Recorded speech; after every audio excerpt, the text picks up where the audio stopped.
Memory by H.P. Lovecraft.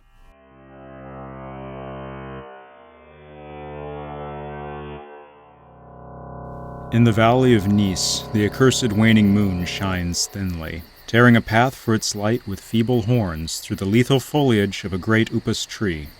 And within the depths of the valley, where the light reaches not, moves forms not meet to be beheld. Rank is the herbage on each slope, where evil vines and creeping plants crawl amidst the stones of ruined palaces, twining tightly about broken columns and strange monoliths, and heaving up marble pavements laid by forgotten hands. And in trees that grow gigantic in crumbling courtyards leap little apes, while in and out of deep treasure vaults writhe poisoned serpents and scaly things without a name.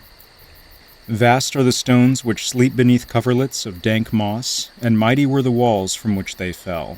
For all time did their builders erect them, and in sooth they yet serve nobly, for beneath them the grey toad makes his habitation. At the very bottom of the valley lies the river Than, whose waters are slimy and filled with weeds. From hidden springs it rises, and to subterranean grottos it flows, so that the demon of the valley knows not why its waters are red, nor whither they are bound. The genie that haunts the moonbeams spake to the demon of the valley, saying, I am old, and forget much. Tell me the deeds and aspect and name of them who built these things of stone. And the demon replied, I am Memory, and am wise in lore of the past, but I too am old.